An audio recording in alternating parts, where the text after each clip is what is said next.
Wellman TV. Ricardo Willis. Kabanata 51 Pinunit ang madilim na ulap sa sikat ng araw. Hindi natural ang mukha ni Albi sa sinabi ni Ricardo. Alam niyang kinukutya siya ni Ricardo, pero alang-alang sa anak, kailangan niyang magmukhang matapang. Mr. Willis, Ms. Lowe, alam kong mali talaga ako. Ipinapangako ko sa pagkakataong ito ay isang taos-pusong kooperasyon. Para sa kapakanan ng aking anak, maawa ka sa akin at tulungan mo akong iligtas siya. Nakikiusap ako sa iyo. Ano man ang mga kondisyong hilingin mo. Sapagkat, hanggat may iligtas nito ang aking anak. Lumuhad si Albi at yumuko habang tumutulo ang mga luha sa kanyang mukha. Umiyak talaga siya. Sa pag-iisip tungkol sa posibilidad na mawala ng buhay ang kanyang anak dahil sa sarili nitong kalokohan, nakaramdam ng matinding kawalan ng pag-asa si Albi. Hinayla ni Miranda si Ricardo sa tabi at mahinang bamulong, "Ricardo, hayaan mo na. Basta't taos-puso siyang nakikipagtulungan, huwag masyadong malupit."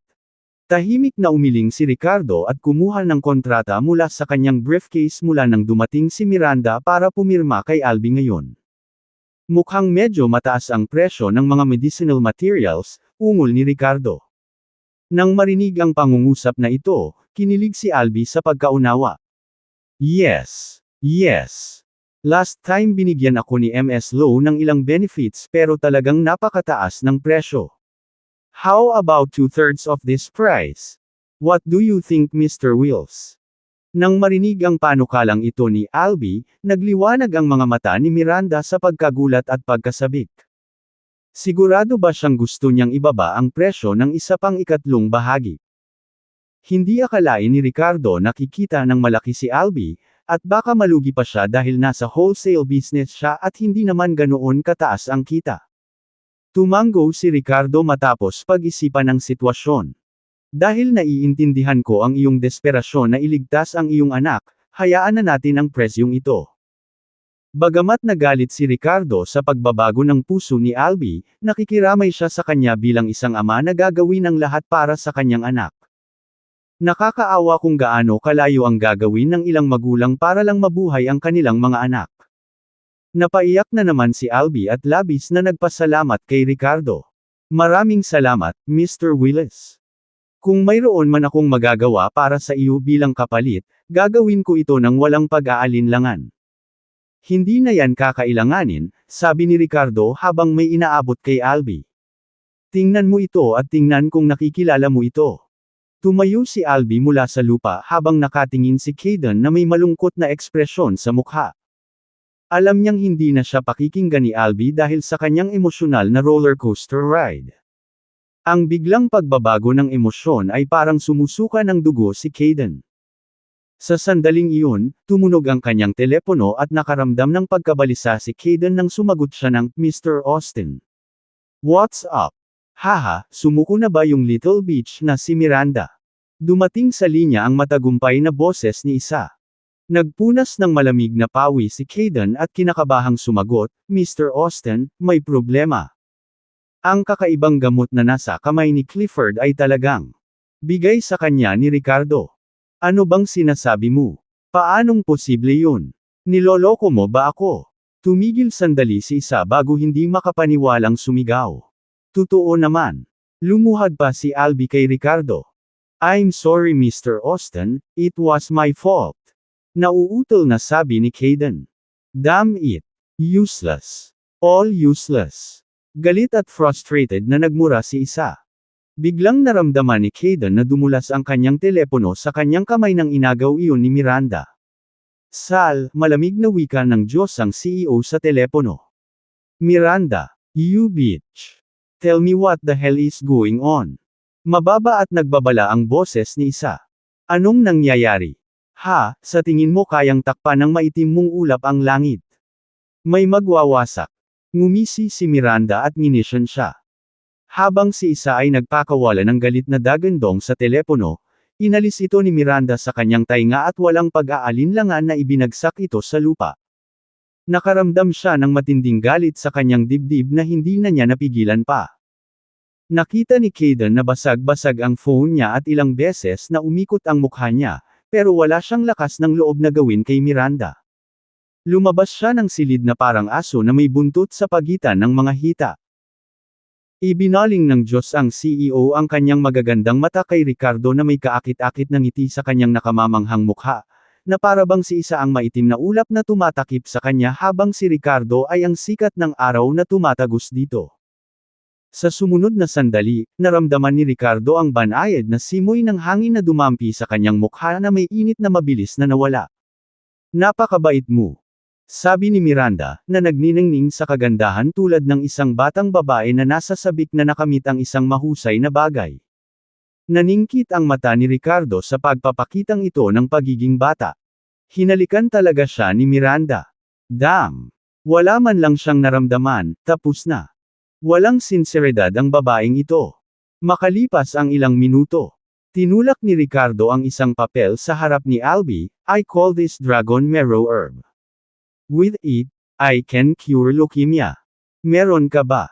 Iginuhit ang mahalagang damo mula sa memorya, hiniling ni Ricardo kay Albie na kilalanin ito bilang ang pinakamalaking wholesale na supplier ng mga hilaw na materyales sa Cranford.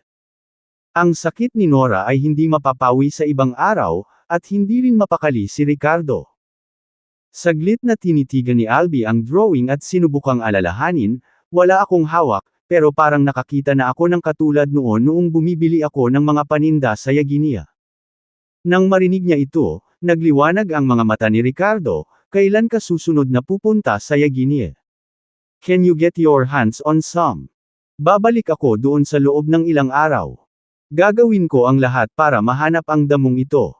Excited din si Albie. Ang kalagayan ng kanyang anak ay mas kritikal kaysa sa kalagayan ni Nora. Natural na siya ay nagmamalasakit sa bagay na ito. Bagamat may ilang oras pa bago ang susunod niyang pagbili, nagpasya si Albie na umalis kaagad pagkatapos ng lahat ng usapin ng pakikipagtulungan kay Miranda. Dalhin mo itong drawing. Tumango si Ricardo, puno ng pag-asa. Sa isip niya, wala nang mas mahalaga pa kaysa sa pagpapagaling sa sakit ni Nora. Sa sandaling iyon, lumakad si Miranda na nakakunot ang noo at baka sa mukha niya ang pag-aalinlangan at kaba. Ilang sandali lang ay todo ngiti na siya. Anong problema? Tumaas ang isang kilay ni Ricardo sa pagkataranta. Gusto kang makilala ng lola ko at ng mga magulang ko, sabi ni Miranda na napakagatlabi. Kung ayaw mong pumunta, pwede akong tumanggi para sayo. Kung si Ricardo ay katulad ng naunang dalawang puppet, hindi na siya magdadalawang isip pa na hingin ang opinyon nito. Ang kanyang mga dating puppet ay masunurin at pumunta kung saan man sila sinabihang pumunta ng walang tanong. Ngunit iba ang mga bagay kay Ricardo. Nagsimula nang matutunan ni Miranda kung paano igalang ang kanyang mga opinyon. Makikilala ko pa rin sila sa wakas, ngumiti si Ricardo. Alam nilang dalawa na hindi ito magiging ganoon ka-simple. Dumating sila sa Lowe family mansion kung saan nakatira si Victoria Lowe, tahanan ng lola ni Miranda. Isang grupo ng mga tao ang nakaupo sa lobby, malungkot ang kanilang mga mukha. Namamaga pa rin ang mukha ng binata sa pinuno ng grupo. Kung hindi ang anak ni Tiger na si Josiah, sino kaya ito? Sa tabi niya ay nakaupo ang isang matayog na lalaki na nagpapalabas ng malakas na aura. Ang mga mukha ng mga miyembro ng pamilya Lowe ay pawang hindi kaaya-aya, hindi dahil sa takot sila sa gang ni Josiah kundi dahil sila ay nagtatanim ng sama ng loob sa isang tao. Nahanap ni Miranda ang gigolo na iyon at mabuti ang ginawa niya. Ungol ni Elisa. Sa sandaling ito, ang matipunong lalaki sa tabi ni Josiah ay nagsalita sa malalim na boses, "Madam," sinabi ni Mr. Webb na bagamat nagkaroon ng alitan sa pagitan nila ni Mr. Mason, ayaw niyang tuluyang masira ang ugnayan mo sa iyong pamilya. Ngunit si Ricardo ay manugang mo sa iyong pamilya kung tutuusin. Sinaktan niya ang aking young master. Ano ang dapat mong gawin? Naiintindihan ko. Hindi talaga gagawa ng kalaban ang pamilya ko sa amo mo dahil sa isang lalaki lang. Darating din ang batang iyon at kami na mismo ang bahala sa kanya bago siya ibigay sa iyo para itapon. Kabanata 52 Pagsasalita ng may lakas. Alam ni Ricardo na hindi niya personal na matutulungan ang anak ni Albie sa kanyang karamdaman, ngunit may bagong sample ng mabisang gamot na kahit si Clifford ay maaaring gamitin upang patatagin ang kalagayan ng bata. Kaya, nagmaneho si Ricardo kasama si Miranda sa estate ng pamilya Low habang itinuro niya ito. Habang nasa daan, tumunog ang telepono ni Miranda at ito ay isang mensahe mula sa kanyang kapatid na si Mason. Sis, huwag mo nang ibalik ang asawa mo. Sinaktan niya ang anak ni Tiger at parating sila. Gusto siyang ibigay ni Lola. Nang makita ang mensaheng ito, bakas sa mukha ng magandang CEO ang galit at pag-aalala. Ihinto mo ang sasakyan. Hindi na tayo babalik. Mapilit na bulalas ni Miranda. Anong nangyari? Nakataas ang kilay ni Ricardo. Ipinakita ni Miranda ang kanyang telepono kay Ricardo na agad namang nakita ang mensahe ni Mason. We should still go. It's my mess. I don't need someone else covering for me, ani Ricardo sa seryosong tono. Samantala sa Low Family Estate, ang mga salita ni Victoria ay nakaramdam ng kasiyahan kay Josiah. Haha, magandang balita yan. Maraming salamat. Tumawa ang matipunong lalaki sa tabi ni Josiah at sinabing, talagang makatuwiran ang matandang babae. Siya ang numero 1 eksperto ng Tiger, na binansagan na Black King Kong. Ang mga mandirigma ay nahahati sa ilang mga kaharian ayon sa kanilang lakas, paalang na pagsasanay, maliwanag na lakas, madilim na lakas, lakas ng transmutation, at Grandmaster. Sa Dark Force Realm, ang panloob na enerhiya ay nagawa na sa katawan. Sa panahon ng opensa at depensa, ang tunay na enerhiya ay maaaring maipasok sa mga kamay o maging sa buong katawan na may malaking kapangyarihan. Ang pagbasag ng ginto at pagbitak ng mga bato ay isang piraso ng cake. Sa ganitong uri ng lakas, kaya niyang duminahin ang lungsod. Para sa mga master ng Transmutation Force, sila ay isang bihirang lahi sa buong Crinford, at pagdating sa mga Grandmaster, sila ay halos maalamat na nilalang. Gayunpaman, ang ilang mga tao sa panig ng pamilya Low ay hindi nasisiyahan sa diskarte ni Victoria. Nakasimangot si Emmanuel habang ang ina ni Miranda na si Cara Louise ay mukhang hindi masaya. Bagamat sinuportahan din nila ang kanilang anak na magpakasal sa pamilyang Austin at hindi nila nagustuhan ang paghahanap nito ng pekeng mapapangasawa, hindi ito nangangahulugan na pumayag silang ibigay ang nobyo ng kanilang anak sa pangalan lamang. Kung tutuusin, tao pa rin siya ng kanilang anak. Hindi na makaupo si Mason at diretsyong tumayo at sinabing, Lola, ano pong nangyayari? Inaabot na lang po namin ang isang tao kung hihilingin ng iba. Kung hindi pa nakakaalam ang mga tao, iisipin nilang takot ang pamilya namin kay Tiger. Hindi ako sang-ayon sa direktang pagbigay ng aking bayaw. Sa sandaling nahulog ang kanyang mga salita, lahat ay tumingin kay Mason ng kakaiba. Para sa papel na ito na natagpuan ni Miranda bilang kanyang kasintahan, ang pamilya Low ay hindi kailanman itinuturing na mataas kasama si Mason. Teka, bayaw mo lang ba siyang tinawag? Inis na tanong ni Victoria. Yeah, your brother-in-law. Mason, fake guy lang ang nakita ng ate mo. Hindi mo naman talaga siya bayaw, nakangising dagdag ni Harlow. Maging si Romeo at ang kanyang asawa ay natawa sa ideya. Noong huling pagkakataon ay sinubukan nilang udyukan ang mga executive ng pharmaceutical company na huminto sa kanilang mga trabaho, ngunit kahit papaano ay napigilan sila ni Ricardo. Natural na nakita nila si Ricardo bilang isang tinak sa kanilang tagiliran at nais nilang maibigay siya sa Tiger sa lalong madaling panahon. No, it's true. Seryoso si ate this time and she's in love with her husband. Ibang-iba ang relasyon nila sa mga dati niya. He really is my brother-in-law. Agad na bulalas ni Mason. Malamig na senggal ni Victoria. Sarcastic na sabi ni Elisa, Mason, bakit parang kapatid mo? Wala kang pakialam sa mas malaking larawan. Cara, Miranda's mother sneered, ang pag-aabot sa isang tao kapag may humiling sa kanila iyon ang tinatawag mong pag-aalaga sa mas malaking larawan. Kahit na hindi na siya opisyal na bahagi ng aming pamilya, pinakasalan pa rin niya ito. Ang mga hipag ay hindi kailanman naging maayos. Hindi masyadong nagsalita si Cara, pero hindi niya sisirain ang pamilya ni Romeo. Susunod, nagsimulang magkaiba ang mga opinyon ng pamilya Low na naruroon tungkol sa kung ibibigay ba o hindi si Ricardo. Ang magkabilang panig ay nanindigan. Bagamat ang lahat maliban kay Mason, kasama ang mga magulang ni Miranda, ay hindi itinuring na isa sa kanila si Ricardo. Hindi man lang nila siya tinuring na tao. Pero gaya nga ng sabi nila, kailangang tingnan ng mga tao ang may-ari kapag binugbog nila ang isang aso. Ang pagbibigay ng isang taong tulad nito ay palaging magpaparamdam sa ilang mga tao na nasira nito ang reputasyon ng pamilya Low na parang natatakot sila sa tigre o isang bagay. Lalo na si Mason na mahigpit na tutol sa pagsuko kay Ricardo at umabot pa sa pagsasabi na kahit hindi siya protektahan ng pamilya Low, siya mismo ang magpoprotekta sa kanya. Dennis, Jeremy, dalhin mo rito ang mga tauhan natin at maghintay sa pintuan. Sa katunayan, nagsimula nang tumawag si Mason sa mga tao noon. Malinaw ang kanyang intensyon, gusto niyang protektahan si Ricardo. Sige. Tumahimik ang lahat. Hinampas ni Victoria ang kanyang tungkod sa lupa at mariing sinaway. Nang matapos siyang magsalita ay biglang tumahimik ang silid. Mrs. Low, what exactly do you mean? Talaga bang tatalikuran mo ang amo namin dahil sa isang lalaki? Tanong ni Black King Kong sa malalim na boses. Ngumuso si Josiah sa tabi niya, medyo pangit ang mukha. Hinawakan niya ang medyo namamagang pisngi niya at alam niyang hindi niya ito pababayaan hanggat hindi siya nakakaganti. Nag-isip si Victoria ng ilang segundo bago dahan-daang nagsalita, sa nakikita mo, Maislan ang sitwasyon.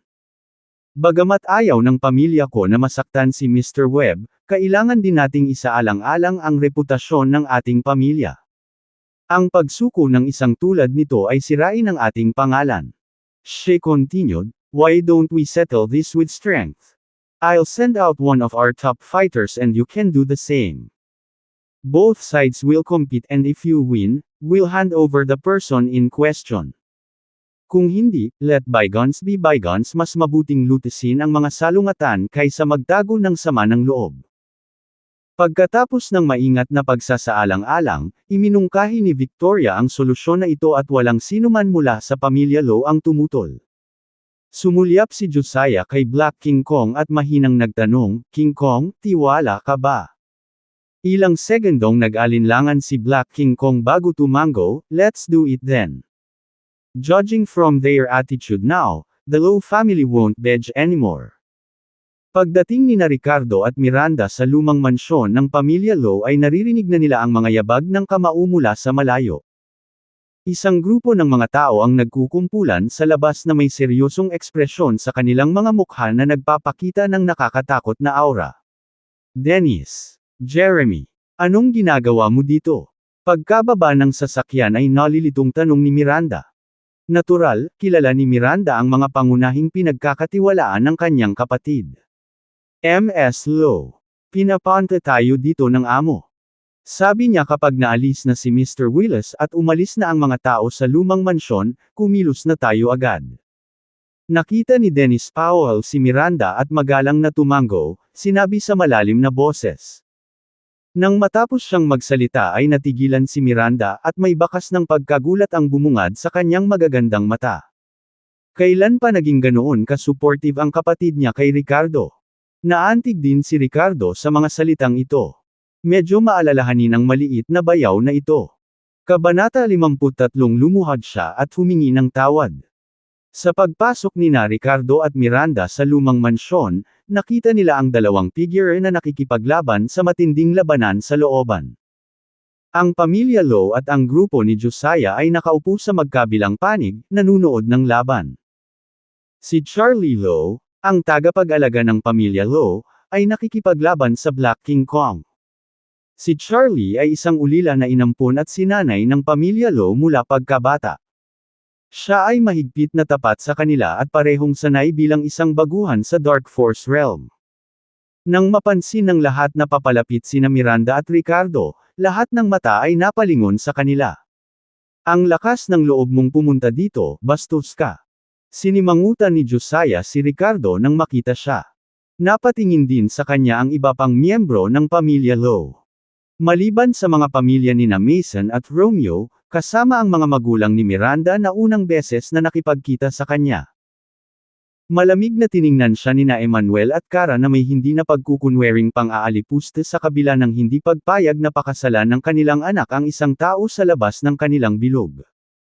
Kahit na narinig nila na alam niya ang ilang martial arts skills ay itinuring pa rin nila siyang walang iba kundi isang utusan o gigolo sa kanilang mga mata. Binigyan siya ni Victoria ng malamig na tingin na puno ng mali siya habang nanunuya, "O tingnan mo sino ito. Dumating na ang maliit na gigolo." Ngini siya ni Harlow si Ricardo na may sarkastikong tono.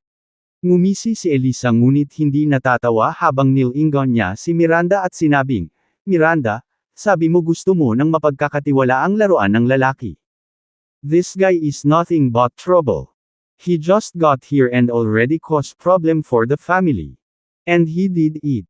Lahat para sa ibang babae sa pamamagitan ng pananakit sa anak ni Tiger. Hindi mo pa alam ang tungkol dito, hindi ba?" Sa umpisa pa lang, sinusubukan ni Elisa na gumawa ng gulo. Nanatiling walang ekspresyon si Miranda habang sumagot, "Alam ko ang tungkol dito." Ngunit iyon ay si Ricardo lamang na nakatayo para sa kanyang kaibigan. Ito ang ginagawa ng mga kaibigan. Naipaliwanag na ni Ricardo sa kanya ang lahat ng araw na iyon. Sa totoo lang, hindi niya talaga ipinagtatanggol si Reva. Sinampal muna siya ni Josiah nang walang provokasyon. "Alam mo. At gayunpaman, ipinagtatanggol mo pa rin siya. Ganyan ka na ba talaga ka-take-in nitong makinis na nagsasalita?" Malamig na tanong ni Victoria habang tinatapik ang kanyang tungkod sa lupa. "Lola, hindi ganoon ang mga bagay," sinubukan ni Miranda na ipaliwanag. But Victoria waved her hand dismissively and said, "We'll talk about this later after the fight is over. Kapag natalo si Charlie then I'll let Mr. Webb take him away. No one else is allowed to say anything." Sa mga salitang iyon na mariing binigkas ng matriarch ng pamilya Lowe na hindi nagpatinag sa kanyang mga desisyon na minsang ginawa walang nang ahas na suwayin siya, ang mga mata ni Mason ay kumikislap ng walang katiyakan bago siya nagpasya na huwag direktang makipagtalo sa kanyang lola. Sabik na ibinuka ni Miranda ang kanyang mga labi at tumingin sa kanyang nakababatang kapatid na may pag-aalala na nakaukit sa kanyang magagandang mata. Nang magsalita ang matandang babae, malinaw na kung matalo si Charlie, ibibigay ng pamilya Lowe si Ricardo sa mga tauhan ni Tiger at hindi na siya paprotektahan. Umaasa lang si Miranda na mapangalagaan ng kanyang kapatid si Ricardo. Sa lahat, kahit na si Ricardo ay nag-iisang pinatay ang 7 assassin noon, lahat sila ay nasa Bright Force Realm. Gayunpaman, ang Black King Kong sa ilalim ng utos ni Tiger ay isang master ng Dark Force. Kung si Ricardo ay nahulog sa kanyang mga kamay, ito ay lubhang mapanganib. Binigyan ni Mason ang kanyang kapatid ng nakakapanatag na tingin. Nagplano na siya na kapag naalis na nila si Ricardo, ipaparescue niya sa mga tauhan niya pagkalabas nila ng lumang mansyon. Sa sandaling ito, habang si Miranda ay kinakabahan at nag-aalala tungkol sa kung ano ang maaaring mangyari kay Ricardo, siya mismo ay tila kalmado at nakaka-relax habang pinapanood ang laban na nangyayari. "Honey," sabi ni Ricardo na may pagtataka sa boses habang nanunood. "Hindi ko akalain na magiging ganito kabait ang pamilya mo sa akin at talagang paprotektahan ako." Bago pa man makasagot ang sinuman sa kanya, gayunpaman, malamig na bumantong hininga si Emmanuel, "Isa ka lang mangmang na walang alam. Sa tingin mo ba, paprotektahan ka talaga ng pamilya ko? Pinaglaban namin ng husto ang pagkakataong ito ni Mason." Isang tunog ng pagkilala ang ginawa ni Ricardo bago lumingon sa mga magulang ni Miranda. Naalala tuloy ni Miranda na gumawa ng mga pagpapakilala, "Ito ang aking ama, at ang aking ina." Tumawa si Ricardo at tumawag, "Salamat, mga biyenan." "Sino ang biyenan mo? Huwag kang masyadong magpakatatag. Ayaw lang naming mawala ng mukha para sa pamilyang Lowe at isipin ng mga tao na natatakot kami kay Tiger." Si Kara, ang inaakalang biyenan. Nakataas ang kilay at may halong inis na sabi, "Mother-in-law, you're quite young and pretty yourself. Akala ko kapatid ka ni Miranda. No wonder kaya mong ipanganak ang isang napakagandang anak na babae." Hindi nagalit si Ricardo at nakangiting tumugon nito. Saglit na napawi ang tinig ni Kara habang galit na titig sa loob niya. Walang babae ang ayaw na pinupuri sa kanilang kabataan at kagandahan. Ang smooth mo magsalita. Malamig din ang ekspresyon ni Emmanuel habang pinapagalitan si Ricardo. Gayunpaman, hindi niya maiwasang tumingin muli kay Ricardo na may higit na interes sa kanyang mga mata. Kung si Ricardo ay katulad ng naunang dalawang lalaking nakilala nila noon sunod Sun Yuren sa harap nila ay lalo lang siyang minamaliit. Ngayon na ang lalaking ito ay napaka-open-minded at kahit na may oras na makipag-chat sa kanila ng casual, na nagpaisip sa kanya ng mataas ni Emmanuel. Isa pa, wala ring lalaking hindi natutuwa makarinig ng mga papuri tungkol sa kagandahan ng kanilang asawa. Ang mga salita ni Ricardo ay musika sa pandinig ni Emmanuel. Nagsasabi lang ako ng totoo. Tumawa si Ricardo. Hindi rin mali ang kanyang mga sinabi. Si Kara ay nakapagsilang ng isang napakagandang anak na babae dahil siya mismo ay minsang itinuturing na bihirang kagandahan noong siya ay bata pa. At ang pamumuhay ng comfortable sa lahat ng mga taon na ito ay natural na nakatulong sa kanya na mapanatili ang kanyang hitsura. Para siyang magandang babae sa edad na 30s. Ignorante kang tanga. Kahit nasa pintuan na ng kamatayan, may lakas ka pa ring magsalita.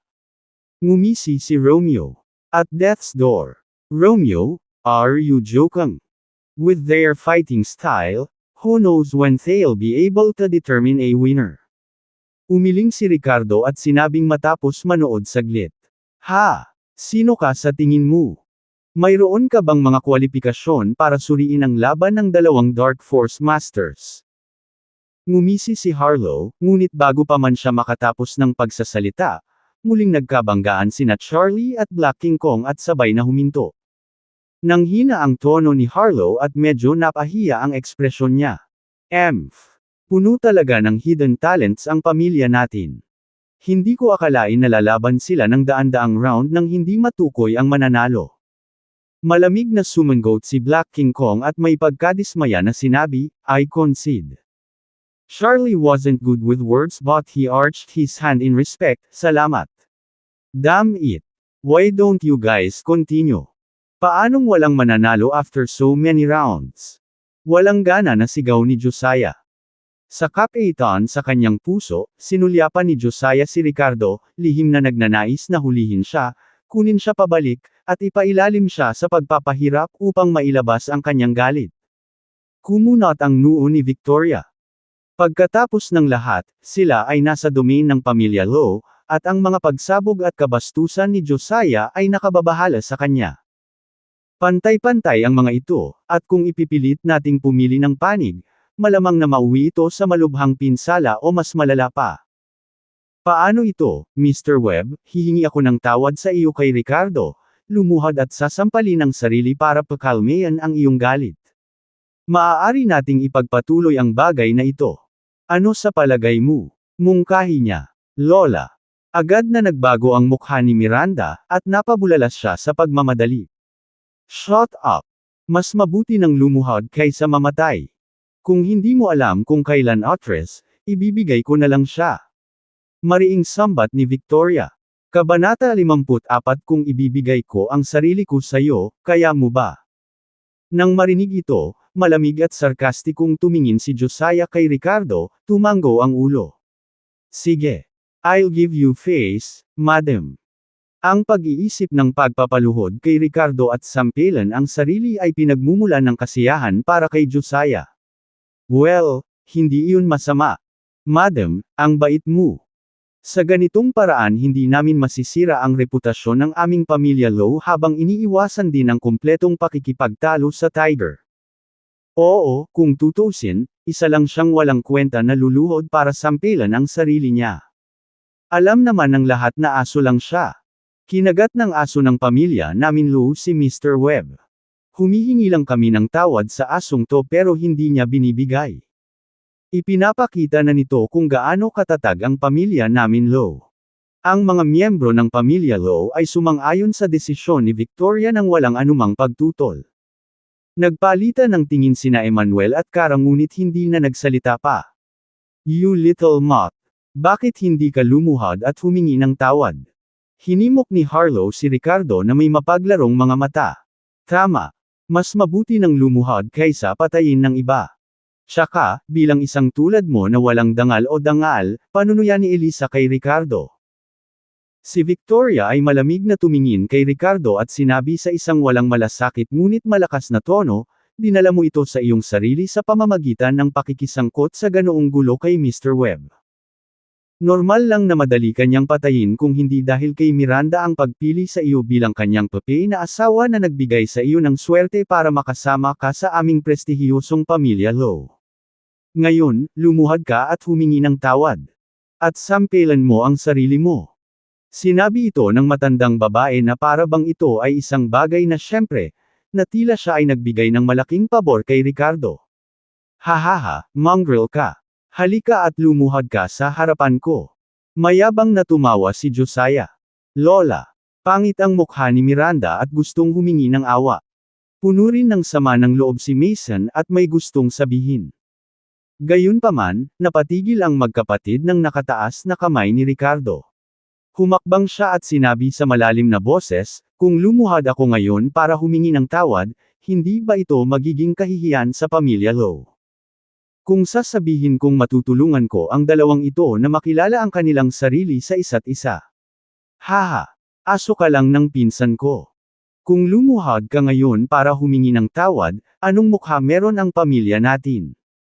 Pinahiya ni Harlow si Ricardo. Tama, gusto mong protektahan ka namin. Ang pagluhod ay sapat na para mapanatili mo ang iyong buhay. Ang mga tao ng pamilya Low lahat ay sumisigaw ng malakas. Maaari mong tulungan silang makilala ang kanilang sarili sa isa't isa. Paano mo planong gawin iyon? Malamig na tanong ni Victoria. Ricardo chuckled, simple lang. I'll give them a sipa each. Who can stand wins. Nagtawanan ang karamihan. What did this guy just say? Mali ba ang narinig ko? Si Charlie at Black King Kong ay parehong dalubhasa sa Dark Force. Sa tingin niya ay kaya niya sila sa isang sipa lang.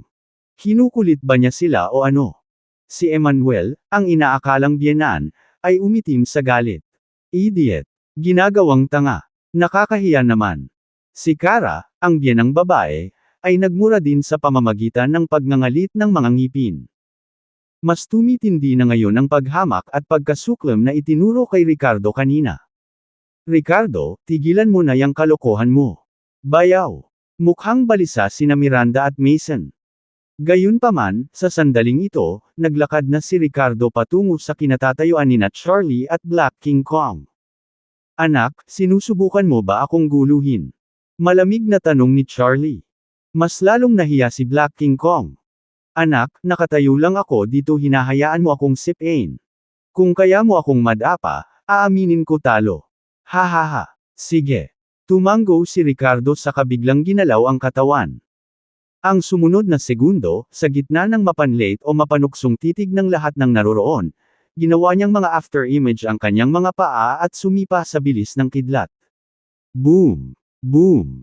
Sinabayan ng dalawang muffled sound, parehong si Charlie at Black King Kong na nakatayo doon.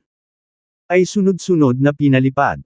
Sa sandaling iyon, natahimik saglit ang buong patio. Ang mapanuksong halakhak na kanina lang ay tuloy-tuloy ay biglang tumigil habang ang lahat ay nakatitig sa mga mata na may nakapirming mga ekspresyon. Ano? Dalawang malakas na eksperto sa Dark Force ang talagang sinipa sa ere ng lalaking ito.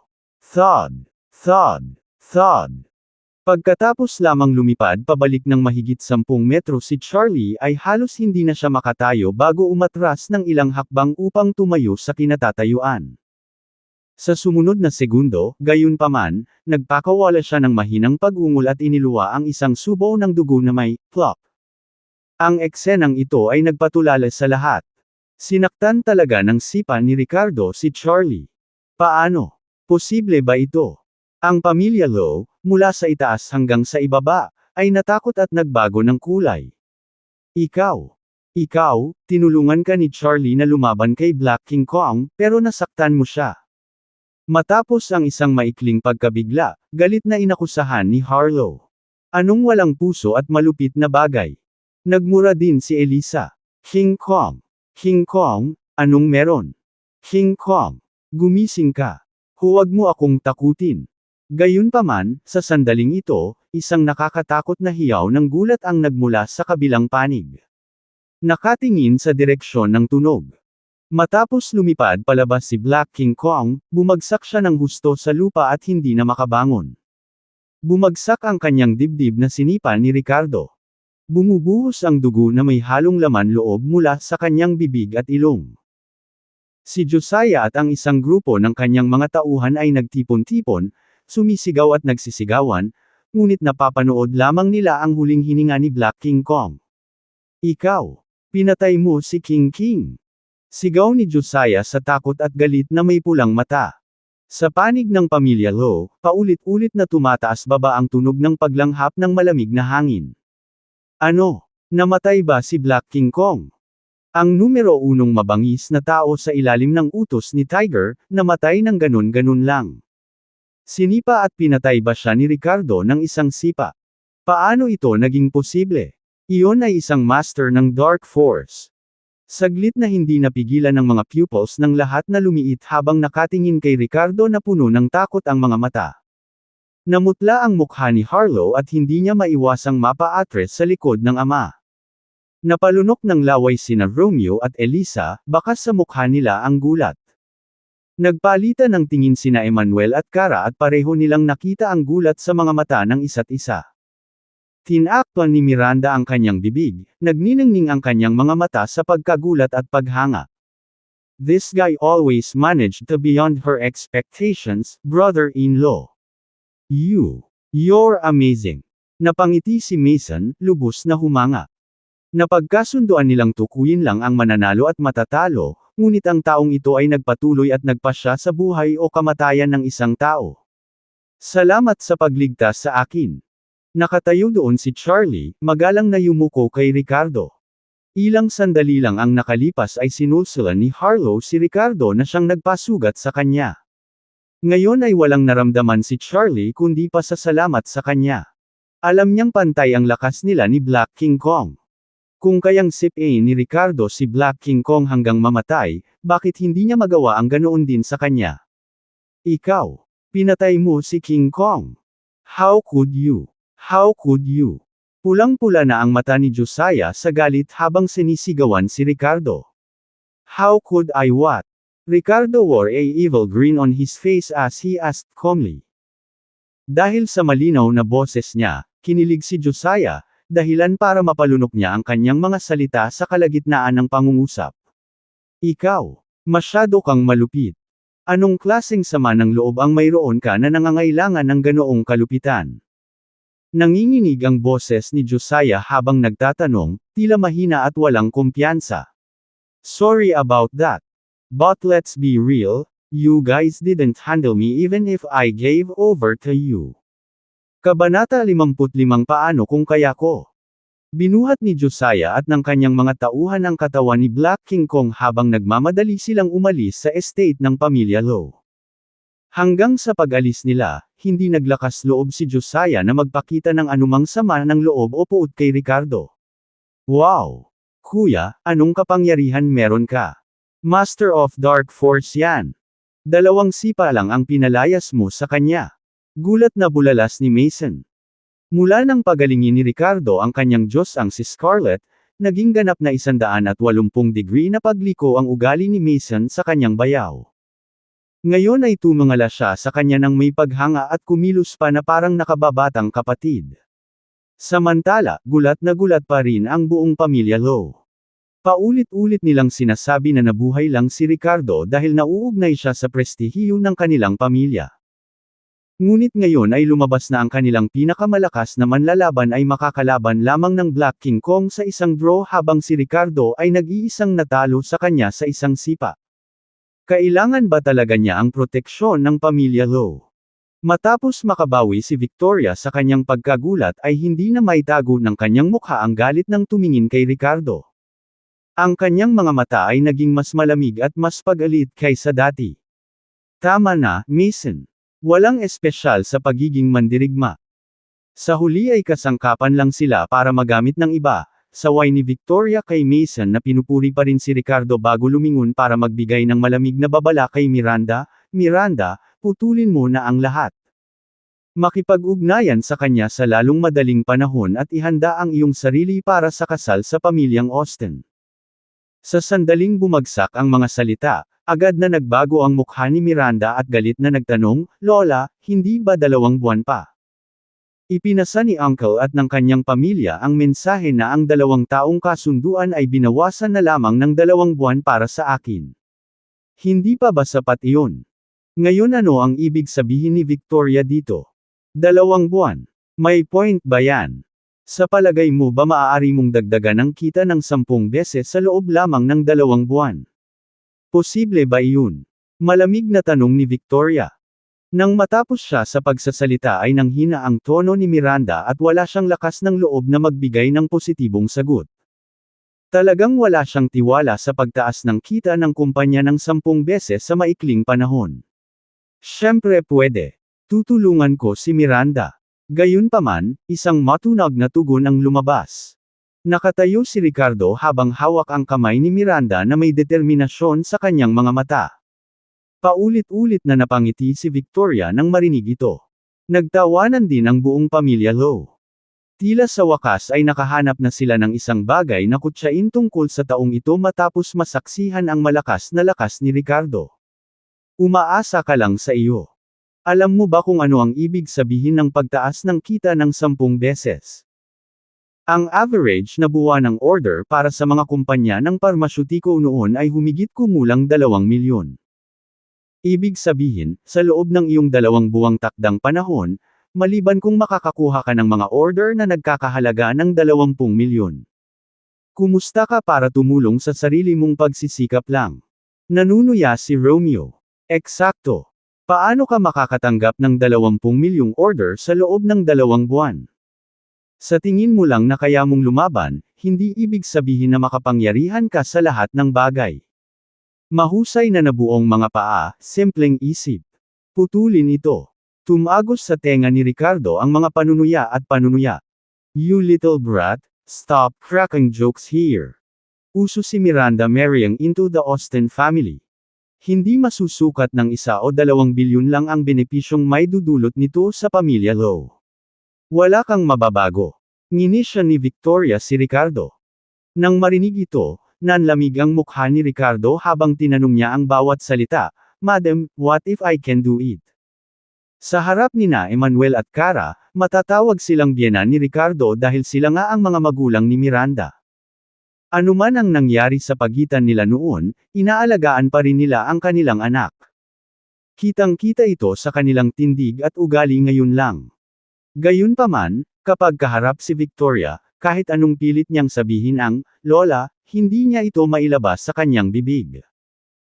Pinag-uusapan lang niya ang tungkol sa mga interes na para bang itinuring niya ang kanyang apo na parang isang kalakal na ipinagpalit sa pamilya Austen nang hindi isinasaalang-alang ang damdamin o kaligayahan sa hinaharap ni Miranda. Ang ganitong elder ay hindi karapat-dapat na tawaging lola niya.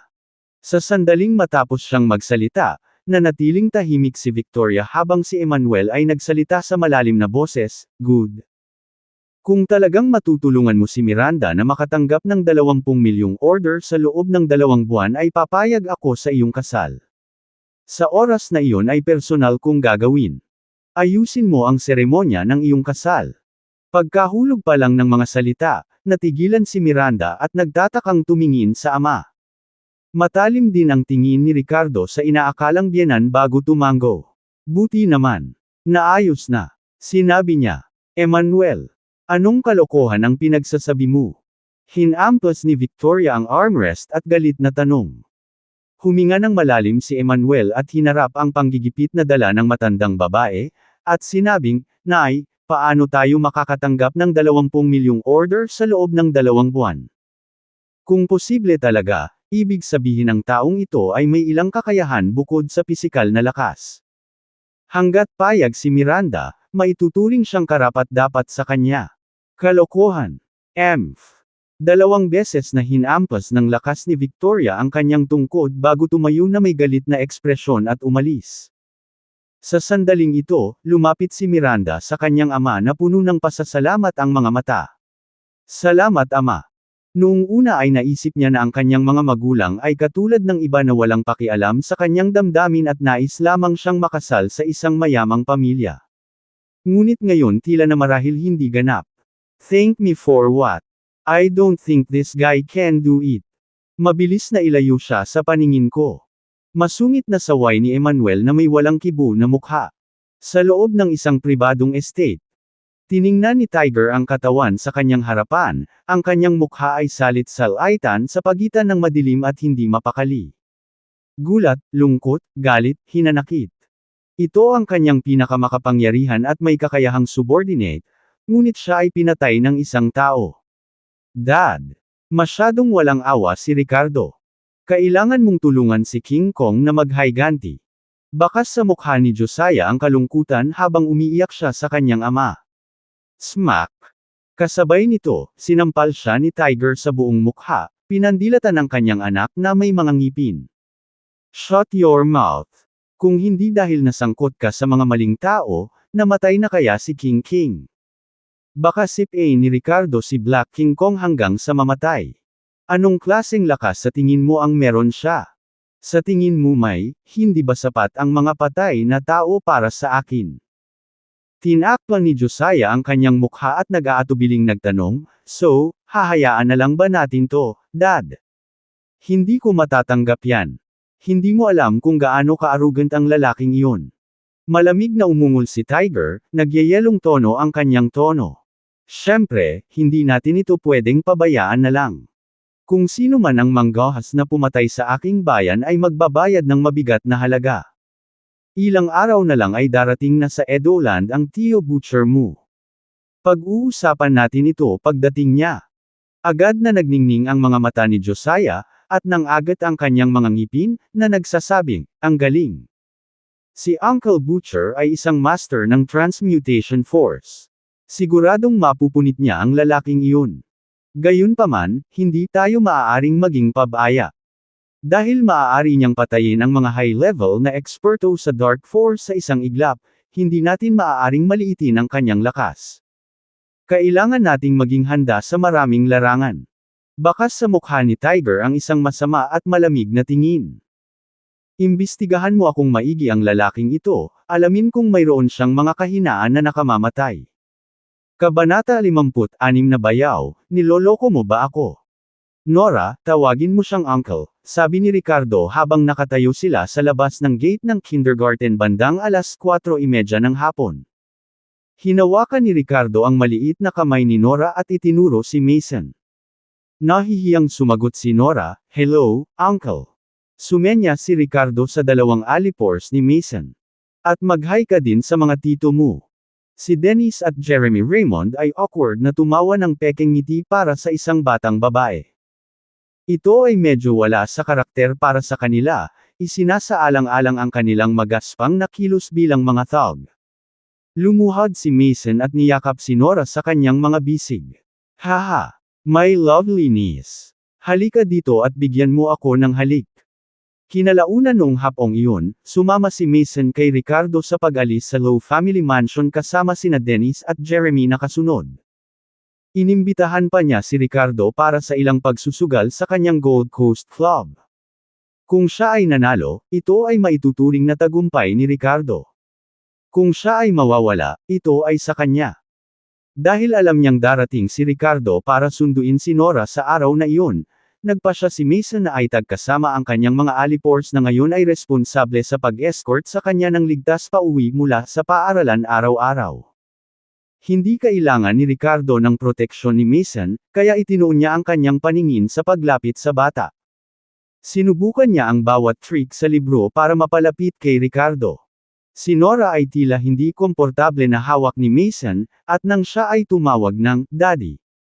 Lumingon siya at tumingin kay Ricardo para humingi ng tulong.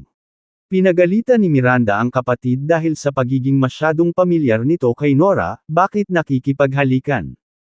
Hindi ka nga niya kilala. Awkward na tumawa si Mason at napabuntong hininga, pero tiyuhin niya ako. Nang gabing iyon, nag-dinner si Mason sa lahat. Sa pagtatapos ng pagkain, sapat na ang init ni Nora sa kanya kaya hinalikan siya nito sa pisngi. Kilala si Mason bilang isang nakakatakot na figure ngunit ngayon ay tumatawa siya na parang bulaklak na namumukadkad. Hindi makapaniwala si Miranda kung gaano naging malapit ang kanyang nakababatang kapatid sa kanyang asawa. Paglabas nila ng pribadong silid pagkatapos ng hapunan, nakahawak pa rin si Mason kay Nora na parang tiyuhin. Nora, gwapo ba ako? Ang gwapo mo. Pero hindi kasing gwapo ng daddy ko. Walang pagdadalawang isip na sagot ni Nora, hinding-hindi nalilimutan kung sino talaga ang pinakamahalaga sa dinamikong pamilyang ito. Sa pagkakataong iyon, may ilang taong naglakad patungo sa kanila na may gabay ng isang waiter. Oy, di ba Mr. Lowe yun? Nakita ng isa sa kanila si Mason at tinukso siya. Ang grupo ay binubuo ng 3 lalaki at 2 babae, lahat ay nakasuot ng unipormeng militar. Katamtaman ang pangangatawan ng lalaking nagsalita na may crew cut at square face. Ang kanyang mga mata ay may bakas ng pagiging mapaglaro habang nakatingin kay Mason. Ang 2 pang lalaking nakauniporme ay may magkatulad na ekspresyon sa kanilang mga mukha. Ang isa sa mga babae ay walang iba kundi ang anak ni Zack na si Scarlett. Ang isa ay ang kanyang matalik na kaibigan, medyo maganda rin. Oh, ikaw pala, Mr. Brooks. At si Scarlett din. Tapos na akong kumain. Take your time and let the manager know if you need anything. Bahagyang ngumiti si Mason habang binabati sila. Ang Golden Family Hotel na ito ay kabilang sa pamilya Lowe. Kaya natural na magsalita si Mason tulad ng sasabihin ng may-ari nito. Huwag ka munang umalis. Sabay tayong uminom. Sabik na hinayla ni Stephen Brooks ang kwelyo ni Mason. Oo nga. Tara, inom tayo.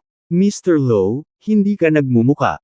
Tumawa ang 2 pang binata at sinabing. Kumunat ang noo ni Mason at maingat na inalis ang kamay ni Stephen sa braso niya.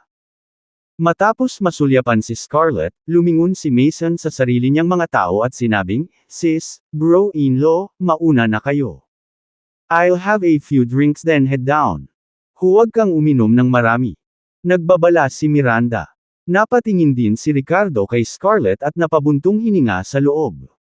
Noong huling beses ay pinatawag pa siya ng anak ni Zack na kuya, samantalang sa pagkakataong ito ay parang hindi man lang siya nito nakilala.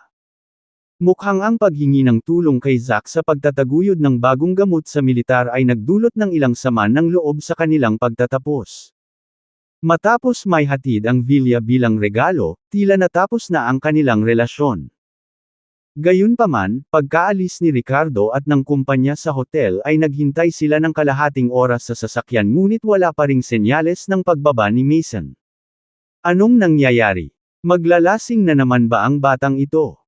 Kumunat ang noo ni Miranda. Titingnan ko. Huminto si Ricardo, sinenyasan si Miranda na tumingin kay Nora, bago bumalik sa hotel nang malapit na siya sa pribadong dining area, naririnig niya ang mapanuksong tawa mula sa loob. I mean seriously Mason, you can't hold your liquor. Nasusuka ka na pagkatapos ng ilang inumin. Look at you. Do you really think you have a chance with Scarlett? Pagpasok niya sa kwarto, nakita niya si Mason na nakayuko at sumusuka sa basurahan habang tinutulak ni Stephen ang isang buong baso ng white wine sa harapan niya. Uminom ka. Kailangan mong tapusin ito. Naubos ko na ang isang buong bote at hindi mo man lang kaya ang kalahati. Are you trying to act like some kind of gentleman here? Sabi ni Stephen in his usual dominant tone. Tama. Titingnan natin ngayon kung sino ang may mas mahusay na kasanayan sa pag-inom sa pagitan nina Mason at Stephen. Kung sino ang matalo ay dapat layuan si Scarlett. Tumunog si Orion Moore sa tabi ni Blake Kelly. Parehong playboy sina Blake at Orion gaya ni Stephen. Lahat sila ay nagmula sa mga maimpluwensyang pamilya na may matitibay na pinagmulan, ngunit ngayon ay nagsilbi sa ilalim ng utos ni Zack sa loob ng Edolands Garrison Command. Hinahabol din ni Stephen si Scarlett kaya wala siyang pakialam kung pahirapan ng ganito si Mason. Matapos sa wakas ay tapusin ang kanyang labanan sa pagsusuka, si Mason ay namutla na parang nalasing niya ang kanyang sarili sa kalokohan. Huwag kang uminom kung hindi mo kaya. Sinulyapan ni Scarlett si Mason at walang ekspresyong sinabi. Uminom ka. Sinong may sabing hindi ako makakainom? Nagnganga ang ngipin ni Mason sa harap ni Scarlett. Good. Haha. Tara, tapusin na natin itong baso. Ngumisi si Stephen at inilapag sa harap ni Mason ang baso ng white wine. Hindi ka mamamatay sa pag-inom. Bumantong hininga si Blake. Maya-maya lang, nakita nilang pumasok si Ricardo. Sino ang lalaking ito? Tanong ni Orion. Ang aking bayaw. Namilog ang mga mata ni Mason nang makita si Ricardo. Ricardo, bakit ka nandito? Samahan mo muna si ate, no need to wait for me. I want to drink more with my friends. He was slurring his words from drinking too much at nakaramdam ng hiya na nakita siya ni Ricardo ng ganito. Ayos lang. Masarap tumambay kasama ang mga kaibigan at uminom ng konti. I will stay with you for a while. Tara, tapusin na natin. Tinapik-tapik ni Ricardo ang likod ni Mason habang nagsasalita. Tumingin si Mason kay Ricardo na may kakaibang ekspresyon, iniisip sa sarili. Sinisikap ba akong patayin ng taong ito tulad ni Stephen at ng iba pa? Ngunit sa sumunod na segundo, naramdaman ni Mason ang pagdaloy ng init sa kanyang katawan mula sa kanyang likod, na nagpasigla sa kanya. Gawin natin ito. Dinampot ni Mason ang white wine sa harapan niya at sinubo iyon. Namutla ang mukha niya sa pag-inom kanina pero biglang namula sa kulay. Habang umaagos ang mainit na agos sa kanyang katawan, tumakas sa kanyang ulo ang napakaraming usok ng alak habang pinapainit pa rin ang kanyang mga laman loob. Kanina pa umaapoy ang tiyan ni Mason ngunit ngayon ay komportableng uminit. Ano? Buhay na ba siya? Nagulat si Stephen nang makita niyang nilagop ni Mason ang inumin ng sabay-sabay. Sa sumunod na segundo, nagdilim ang tingin ni Stephen kay Mason at napuno ng malamig na tawa. Sinusubukan ba niyang makipagkumpetensya sa kanya? Ang pakikipagkumpetensya sa pag-inom ay sadyang kalokohan. Ang tiyuhin ni Stephen ay nagmamay-ari ng isang kumpanya ng alak sa halip na ituloy ang karera sa militar kaya lumaki siya na napapalibutan ng mga bar aisles ng alak. Ang kanyang record ay nagpakita na siya ay bumaba ng 2 kilo ng alak at 3 bote ng red wine, lahat ay pinaghalo, nang hindi nalalasing. Nagulat si Scarlett nang makita niyang ganito si Mason, kumikinang ang maganda nitong mga mata. Wow, Mr. Lowe is willing to risk his life for his beloved. Huwag kang uminom hanggat hindi ka sumusuka ng dugo. Tinakpan ng kaibigan ni Scarlett ang bibig niya at tumawa ng mapanukso. Kabanata 57 Naglakas loob ka bang uminom nito? Ang matalik na kaibigan ni Scarlett, si Betty Ellis, ay nagmula sa isang pamilya na nakikitungo sa Jade at medyo matagumpay. Higit sa lahat, si Betty ay may ilang hindi maliwanag na relasyon kay Orion, kaya syempre tumayo siya kasama si Stephen at ang kanyang mga tauhan. Uminom ka hanggang sa masuka ka. Ngayon si Stephen umiinom hanggang sa muka, hindi ako makasuka. Ang kamay sa likod ni Mason ay tila nagbigay sa kanya ng walang katapusang lakas ng loob habang siya ay sumigaw ng malakas. Good. Ito ang sinabi mo. Kung hindi kita maiinom sa ilalim ng mesa ngayon, ang apelyido ko ay kapareho mo. Nagalit din si Stephen. Sa harap ni Scarlett, siguradong hindi na mapa-atres ang dalawang binata. Napasulyap si Ricardo kay Scarlett at nakita niyang nakatingin sa ibaba ang mayamang babae na walang pakialam. Hindi niya napigil ang umiling ng palihim at naisip niya na kapag nagpatuloy sila sa ganito, malamang ay pinagmamasdan lang sila ni Scarlett para libangan. Ngunit kinailangan ni Ricardo na tulungan si Mason. As for how he pursued Scarlett or if he could catch her attention or not, hindi na napigilan ni Ricardo. Ang susunod na bagay na alam nilang ito ay isang mainit na paligsahan sa pag-inom sa pagitan nina Mason at Stephen sunod-sunod na tasa. Simula nang pumasok si Ricardo mamaya, halos 1 kilo na ang nainom ng 2 lalaki. Puro pula na ang mukha ni Stephen na nagpapahiwatig na halos hindi na niya ito makayanan habang si Mason naman ay mukhang hindi nabigla sa lahat ng alak. Halika. Ituloy mo. Damn it, hindi sapat na excitement ang pag-inom ng sunod-sunod na tasa. Bakit hindi na lang tayo dumiretso sa bote? Nagsalita si Mason at nagbukas ng isa pang bote ng alak, handang mag-toast kasama si Stephen. Pagkatapos niyang magsalita ay kumunot ang mukha ni Stephen ng ilang beses. Damn, iinuman ba talaga nila ang alak na ito? Baliw ba si Mason? Paano siya makakainom ng ganito karami? Haha, Mr. Low, mas nakainom si Stephen kaysa sa iyo kanina. Kapag nagbabakasyon tayo, kailangan nating maglibot sa Edoland. Balita ko maganda ang lagay mo dyan at kailangan namin ng tulong mo. Para ipakita ko ang sinseridad ko, iinom ako ng magarbong kasama mo. Sa puntong ito, umikot ang mga mata ni Orion at ngumiti siya kay Mason. Ang sumunod na segundo ay nakita niyang kumuha siya ng 2 baso ng beer at nagbuhos ng kalahating tasa ng alak sa bawat baso bago ito punuin ng red wine. Halika Mr. Low, tapusin na natin itong baso. Tumawa si Orion pero parang sinister ang ngiti niya. Gusto niyang bumagal si Stephen habang sinusubukan niyang malasing si Mason sa isang shot. Ang pag-inom ng alak na hinaluan ng red wine na tulad nito ay malamang na makasama sa katawan lalo na't nakainom na si Mason ng napakaraming alak. Ngunit hindi iyon pinansin ni Orion. Inimbitahan nila si Mason ngayon para lang crush nila ito sa harap ni Scarlett. Mas maganda kung siya mismo ang uminom ng patay. Pagtingin sa pinaghalong basong ito ng beer, agad na nagpakita ng galit si Mason at malamig na tinitigan si Orion. Pumunta ka sa kabila, iinom ako ni Stephen. Ano sayo? You can't say that. Nakainom pa si Stephen ng kahit isa pang 500 gramo kaysa sayo dati, so let's make it fair. Dapat bumawi ka muna sa kulang mo. What's wrong, Mr. Low? Can't handle it. Huwag mong hayaang murahin ka ni Scarlett. Si Blake ay nagpapaypay din ng apoy at nagdudulot ng gulo sa tagiliran ngayon. Tama. Mr. Low, kung lalaki ka, bahala ka muna. Kinagat din ni Betty ang kanyang mga labi at hinimok sila. Ilang beses nagbago ang mukha ni Mason. Mahilig na siyang malasing pagkatapos uminom, at ginagawa niya ito sa harap ng mga babae. Matapos masulyapan si Scarlett, gusto talaga ni Mason na kumilos ng pabigla-bigla. Gayunpaman, sa oras na ito, tila may mas mapusok pa sa kanya. What's the point of drinking this? If you have the guts, drink the 76 na degree water of life. Dare you? Itinulak ni Ricardo ang timpla at naiinis na tanong. Sa sandaling bumagsak ang mga salita, biglang tumahimik ang pribadong silid, at lahat ay tumingin kay Ricardo na may kabaliwan.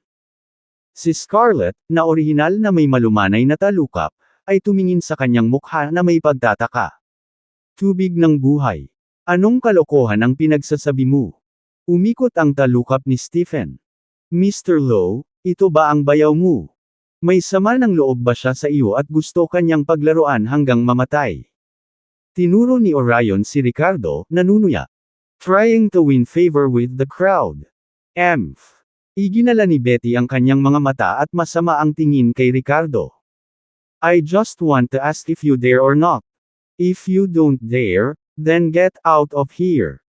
Itinuro ni Ricardo si Orion at malamig na sinabi, kung sino ang gumanap kung sino hanggang mamatay ay hindi sigurado. Orion na may halong alak na may pulang alak na pakalisyoso. Dahil iyon ang kaso, hindi na magiging magalang si Ricardo. Damn it! Naglakas loob ba si Mason na uminom nito? Kung maglakas loob siya, ako rin. Hinampas ni Orion ang kanyang kamay sa mesa sa pamamagitan ng nagngangalit na mga ngipin. Mabuti. Tumanggo si Ricardo at tinapik ang balikat ni Mason. Mayroon ba silang ganitong uri ng distilled liquor dito? Magdala ng isang bote. Napasabunot si Mason sa gilid ng kanyang bibig at tinitigan ng ilang segundo ang mga mata ni Ricardo bago nagngangalit ang kanyang mga ngipin. Sige. Nakita niya ang kumpletong paninindigan sa mga mata ni Ricardo. Pinili ni Mason na maniwala sa kanyang bayaw. Pagpasok niya sa private room, panay ang pressure sa kanya ni Stephen at ng mga kaibigan niya. Kahit sa harap ni Scarlett, kinukot siya at ininsulto siya. Hindi na napigilan ni Mason ang galit na ito. Lalo na nang itulak ni Orion ang isang malaking baso ng halo-halong alak patungo sa kanya, ang sama ng loob na ito ay umasim sa sukdulan nito. Sa lalong madaling panahon, ang waiter ay nagdala ng isang bote ng 76 na degree na alak. Mauna na ako. Sinulyapan ni Mason si Ricardo bago kinuha ang bote at diretsyong binuksan. Mason, baliw ang bayaw mo. Baliw ka rin ba? Gusto mo ba talagang uminom? Sa puntong ito, tuluyang nawalan ng pag-asa si Scarlett at malamig na tinanong si Mason. Alam niyang napunta si Mason sa ganitong sitwasyon kasama si Stephen at ang mga kaibigan nito dahil sa kanya. Siyempre, kinuha ni Mason ang bote ng alak at tinungga iyon. Sa sandaling iyon, naramdaman na lamang niya ang mainit na agos na dumadaloy sa kanyang katawan mula sa kanyang esophagus hanggang sa tiyan na bumubuo ng isang protection sa loob niya. Ang maapoy na alak ay bumaba sa lalamunan ni Mason, ngunit wala siyang naramdaman. Tanging ambon ng alak ang tumaas mula sa kanyang ulo, hindi nakikita ng mata. Natigilan ang mga nanunood sa tanawing ito at ipinakita ang kanilang pagkagulat. Namilog ang magagandang mata ni Scarlett nang makita kung gaano kabaliw si Mason para sa kanya. Hindi niya maiwasang makaramdam ng kirot sa kanyang puso. Ngunit sa sumunod na segundo, sinulyapan niya si Ricardo na may suspetsang kumikislap sa kanyang mga mata. Ha! Ang galing! Sigaw ni Mason pagkaubos ng kalahating bote ng alak. Bang! Ibinagsak niya ng malakas ang natitirang kalahating bote sa harap ni Orion at sumigaw, "Tara! Sabi mo iinom ka kung uminom ako. Kung hindi ka umiinom, duwag ka lang." Ilang beses na nagbago ang ekspresyon ng mukha ni Orion bago tuluyang nagmukhang mabangis at nagsabing, "Damn it. What's so great about it? Inom tayo." Kung hindi siya uminom ngayon, hindi niya makakaharap si Mason o kung sino pang mayayamang playboy na kilala nila mamaya. Bukod pa rito, naisip niya na kung kakayanin ito ni Mason nang walang anumang problema, hindi ito maaaring maging masama. Lahat ng mga tsismis tungkol sa nakamamatay na epekto ng alkohol ay dapat na pinalaki.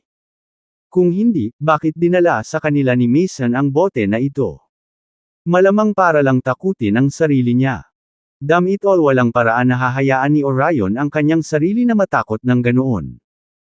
Sa pag-iisip na ito, pinatibay ni Orion ang kanyang sarili, ipinikit ang kanyang mga mata, at kinuha ang bote, pagkatapos ay sinimulang ibuhos sa kanyang bibig. Gayunpaman, sa susunod na sandali, habang ang unang pagsipsip ng tubig ng buhay ay pumasok sa kanyang bibig, nagbago ang kanyang mukha. Gulp! Gulp! Pagkatapos lamang ng dalawang paghigop, si Orion ay gumawa ng spluttering sound at nag-spray ng isang malaking halaga ng likido. Sa gitna nito ay isang nakakabigla at matingkad na pulang-pula. Ang lalaking ito ay talagang nagsuka ng dugo pagkatapos inumin ito. Kabanata 58. Ano ang napakaganda dito? Matapos uminom ng isang subo ng tubig ng buhay, agad na bumulwak si Orion ng dugo. Ang kanyang mukha ay kasing pula ng uling, at ang kanyang ekspresyon ay napakasakit. Hinawakan niya ang kanyang lalamunan gamit ang kanyang dalawang kamay, pakiramdam niya ay may kutsilyong kumakamot mula sa kanyang lalamunan hanggang sa kanyang tiyan. Poof! Isa pang subo ng dugo, nakakagulat sa mata. Nang makita ito, diretsyong napasigaw si Betty. Namutla sa takot ang mukha ni Scarlett at tinakpan niya ang bibig. Nagmamadaling lumapit sina Stephen at Blake upang subukang suportahan si Orion, ngunit mahigpit siyang nagpumiglas at kumawala. Kaagad pagkatapos, si Orion ay patuloy na nagsuka ng dugo, mukhang lubhang nakakatakot. "Mason, papatayin kita." Galit na umungol si Stephen at naglabas ng baril, itinutok ito kay Mason. Ngumisi si Mason, "Ano ba, hindi mo kakayanin? Kung mayroon kang lakas ng loob, sige barilin mo. Pero markahan mo ang aking mga salita, kung gagawin mo, walang sinuman sa inyo ang makakalabas dito ng buhay ngayon." Sa sandaling ito, lihim na namangha si Mason. Hindi niya inaasahan na ang pag-inom ng tubig ng buhay sa 96 degrees ay magiging sobrang nakakatakot.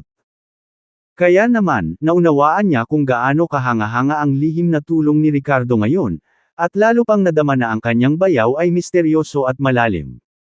Gayunpaman, wala siyang kasalanan o awa kay Orion. Akala niya kaya niyang paglaruan ng apoy, ngunit sa huli, hindi niya ito kinaya. Ang tanging magagawa niya ay sisihin ang kanyang kawalan ng mabuting bayaw. "Bilisan mo, tumawag ka ng ambulansya." Sigaw ni Betty. Mabilis na kinuha ni Blake ang kanyang telepono at nagsimulang mag-dial sa 911. "Kung ayaw mong mamatay siya, pilitin mo siyang pakainin ng tubig." Sa pagkakataong ito, naglabas ng maliit na bote si Ricardo sa kanyang bulsa at iniabot kay Betty. Sa loob ay may ilang puting pulbos. Ano ito? Hindi naman pwedeng lason to, diba? Ikaw lang. Ikaw bastos at ang bulok mong ideya, sinusubukang laruin si Orion hanggang mamatay, ha? Tanong ni Blake na may pulang mata, naglabas ng handgun at itinutok kay Ricardo. Habang hinuhugot niya ang kanyang baril, kumilos si Ricardo at pinisil ang bar aisles. Gayunpaman, agad itong kinuha muli, dahil siya ay natakot. Kung gusto ko siyang patayin, bakit kailangan ko pang magtagal? Ang kanyang esophagus at tiyan ay dumanas na ng matinding paso, na may malawak na pagdurugo. Sa oras na dumating ang ambulansya, maaaring hindi siya makaabot.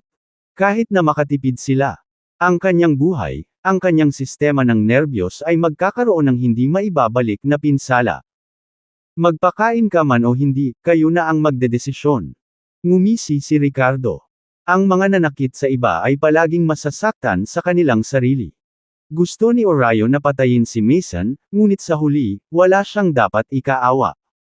Hindi rin naman sinasadya ni Ricardo na patayin siya. Hindi ngayon ang oras para sa impulsiveness. Itabi mo ang mga baril mo at gawin mo ang sinasabi niya. Nag-aalalang udyok ni Scarlett. Sa wakas ay ibinaba ni na Stephen at Blake ang kanilang mga baril at sabay na hinawakan si Orion, habang kinuha ni Betty ang bote sa kamay ni Ricardo at ibinuhos sa bibig ni Orion. Huwag masyadong gumamit, sapat na ang 1/4 ng bote. Paalala ni Ricardo sa kanya. Tumigil si Betty sa pagbuhos at saka pinainom si Orion ng maligamgam na tubig. Biglang kinuyog ng marahas ang kilalang playboy na ito bago nagpakawala ng namamaos na sigaw makalipas ang ilang segundo. Ah! Sobrang sakit. Ako! Mamamatay na ako! Tulungan mo ako! Ni hindi man lang siya makagawa ng ingay kanina pero ngayon pagkatapos uminom ng gamot ay nakapagsalita na ulit siya. Bukod dito, himalang huminto ang kanyang pagdurugo nang maging matatag ang kanyang kalagayan. Nang makita ang eksenang ito, lihim na nagulat si Stephen at ang iba pa. Anong klaseng gamot to? Sobrang agaran ng epekto, sabi ni Scarlett habang kinukuha ang bote sa kamay ni Betty. Nakaprint dito ang Lowe's Golden Wound Medicine. Sa sumunod na segundo, ang mayamang heiress ay lumapit kay Ricardo at nagtanong sa mahinang boses, ito ba ang gamot na gusto mong i-promote ng tatay ko para sa iyo? No, it's nothing. Umiling si Ricardo at inabot ito para bawiin kay Scarlett. Ang ugali ni Zack sa telepono at ang pag-uugali ni Scarlett matapos siyang makita ngayon ay tuluyan niyang tinalikuran ang anumang pag-iisip na ipagpatuloy ang pakikitungo sa pamilya Harris. Gayunpaman, mabilis na nag-react si Scarlett at mabilis na umatras habang nasa likod niya ang bote. Inis na kilos ni Ricardo. She coldly said, "Anong ginagawa mo? Gusto mo bang agawin ito sa kamay ko?" She then added with a snort, "Bigyan mo pa ako para hayaan ko ang tatay ko na subukan itong muli. Kung talagang maganda ang epekto nito, maaari nating isaalang-alang ang pag-promote nito sa mga grupo ng militar." Narinig siya ni Ricardo ngunit tumawa lang siya, hindi na kailangan. Hindi na kailangan. Natigilan si Scarlett nang tumanggi si Ricardo sa pagkakataong ito. Sa sumunod na sandali, hindi niya napigil ang makaramdam ng sama ng loob, ano ba ang napakaganda nito? Huwag kang magdadalawang isip na magbilang, huwag mong sabihing hindi ka namin tinulungan. Habang nagsasalita siya, sumulyap siya kay Mason at yumuko para bamulong sa tenga ni Ricardo sa mahinang boses, "Bagaman hindi ko alam kung ano ang ibig mong sabihin noon para tulungan mo akong matamaan si Mason, ganoon ba talaga ka-interesante?" Natarante si Ricardo bago sinabing, "Miss Harris, hindi ko alam kung ano ang sinasabi mo." Paft. Ngumisi si Scarlett. Maaaring hindi ito napansin ng iba, ngunit napansin niya ito. Ang isang kamay niya ay nakalagay sa likod ni Mason sa buong oras. Ito ay tila ang uri ng balikat sa balikat na kilos sa pagitan ng mga lalaki, ngunit sino ang nakakaalam kung mayroong isang bagay na hindi kapani-pani walang nangyayari. Orihinal na si Mason ay umiinom hanggang sa siya ay samuka kung saan-saan. Ngunit nang pumasok si Ricardo, bigla siyang naging invincible at nakakainom pa nga ng 76 na degree na alak nang walang anumang problema.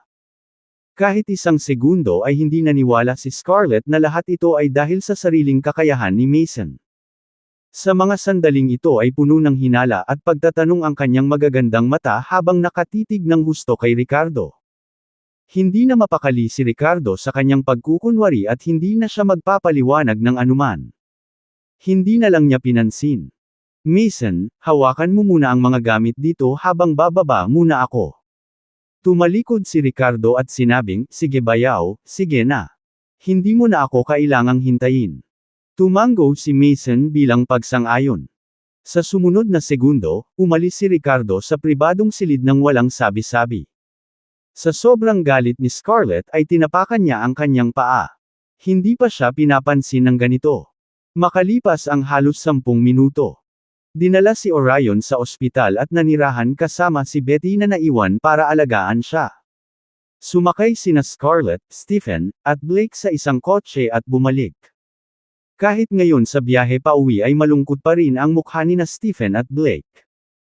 Sa kanilang mga background, sila ang palaging gumagawa ng pagtapak sa iba. Kailan pa sila naging natatapakan? Damn it! Masyadong nakakaawa ang araw na ito. Kailan pa naging malakas uminom si Mason? Galit na nagmura si Blake. Hindi si Mason. Ang bayaw niya ang may kagagawa ng lahat ng ito, nakangising sabi ni Scarlett. Nang matapos siyang magsalita, nagnganga si Blake ng kanyang mga ngipin at nakakuyom ang mga panga, tama. Iyon ang ideya ng anak ng asong iyon, na muntik nang patayin si Orion. Huwag muna akong makitang muli, baka masabugan ko siya. Sa isang shot. Habang nagsasalita siya, inilabas niya ang sarili niyang baril. Ngunit sa susunod na segundo, naglabas siya ng nalilitong, ha. At ang kanyang mga mag-aaral ay lumiit. Ang baril ko. Paano naging ganito? Hindi niya napansin noon, ngunit ang bar aisles ng baril ni Blake ay na-deform na at may ilang nakakatakot na fingerprint na naiwan dito. Kabanata 59 na Tusong Plano. Parehong napalingon sina Stephen at Scarlett sa narinig, hindi sinasadyang nagbago ang kanilang mga mukha. Sino ang humawak ng baril mo? Matalas ang tono ni Stephen. Saglit na nag-isip si Blake, hindi sigurado ang kanyang ekspresyon habang sinasabi, ito ay ang bayaw ni Mason. Nang ilabas ko ang aking baril sa kanya, hinawakan niya ito saglit ngunit pagkatapos ay binitawan niya iyon. Noong panahong iyon, akala ko siya natakot lang ako at hindi naglakas loob na galitin ako pero ngayon. Habang nagsasalita si Blake, bumuhos ang malamig na pawis sa kanyang noo. Buti na lang hindi talaga siya bumaril. Kung hindi, nabugbog na ang kamay niya. Tiningnan ni Stephen ang fingerprint sa baril ng baril at hindi napigilan ang pagkibot ng kanyang mga talukap. Huwag kang impulsive kapag nakita mo ang bayaw ni Mason sa susunod. Let this matter pass for now. Don't let people say we can't handle it. Tumango si Blake. Alam ko. Medyo weird yung lalaking yun. Nang gabing iyon. Edoland Garrison Command, ang tirahan ni Zack. Tiningnan ni Zack ang sugat na katatapos lang nahiwa at naghilom na kitang-kita sa mukha ang pagtataka. Napakaganda ng epekto ng kalahating bote ng Lowe's Golden Wound Medicine na ibinalik ni Scarlett. Si Zack ay isang master ng Transmutation Force, at dahil sa kanyang malakas na kapangyarihan, ang kanyang katawan ay mas malakas kaysa sa mga ordinaryong tao. Sa sobrang lakas ng katawan, ang ordinaryong trauma na gamot ay walang gaanong epekto kapag nagkaroon ng sugat. Kahit na ang mga hemostatic na gamot na karaniwang ginagamit sa hukbo ay may maliit na epekto kay Zack. Gayunpaman, ang Lowe's Golden Wound Medicine na ito ay makapagpapagaling sa kanyang mga sugat sa ilang paghinga lamang. Ito ang gamot na gustong i-promote ko ni Ricardo. Tanong ni Zack sa malalim na boses. Scarlett pouted in front of her father and said, hindi niya inaamin. Pero I think it's it. Tumango si Zack, kung ito talaga ang gamot, ang pagtulong sa kanya na i-promote ito ay walang problema. Ang nakapagpapagaling na epekto ng gamot na ito ay napakahalaga at maaari talagang maisulong sa hukbo. Dad, huwag mo siyang tulungan madali. Hindi mo alam na nagpapakita siya sa akin ngayon. Hintayin mo muna siyang makipag-ugnayan sa iyo bago gumawa ng anumang bagay. Huwag mo kaming ipamukha na desperado na kami. Sinabi ni Scarlett sa kanyang ama ang tungkol sa saloobin ni Ricardo sa kanya ngayon na may ilang mga hinaing at kawalang kasiyahan. Matapos pakinggan ang mga sinabi ni Scarlett, hindi napigilan ni Zack na sumimangot. Siya ay baliw tungkol sa pag-spoil sa kanyang anak na babae at ayaw niyang magdusa ito ng anumang mga karaingan. Since that's the case, hayaan mo muna siyang magsalita. Malamig na senggal ni Zack. Makalipas ang isang linggo, naglunsad ang Lowe's Pharmaceutical ng 4 na bagong gamot na naaprubahan ng mga nauugnay na departamento. Kabilang sa mga ito, ang Lowe's Scar Removal Cream at Lowe's Gray Hair Reverse Essence ay inuri bilang mga produktong pangkalusugan. Samantala, ang Lowe's Golden Wound Medicine at ang bagong inilabas na leukemia-specific na gamot na Love Light ay inuri bilang mga medikal na gamot at naabot ang mga pamantayan sa pagpasok sa mga pangunahing ospital at parmasya. Siyempre, ang pagtugon sa mga pamantayan ay isang bagay. Ang kakayahang ibenta ang mga ito ay ganap na ibang bagay. Sa araw na ito sa Lowe Family Estate. Nay, narinig mo ba? Kaka-launch ni Miranda ng 4 na bagong gamot na kamakailan lang ay naaprubahan. Excited na tanong ni Romeo kay Victoria. Malamig na ngumuso si Victoria at tumango. Siyempre narinig ko na. Yung 4 na gamot na yun, na-develop nung gay niya diba? At na-approve talaga.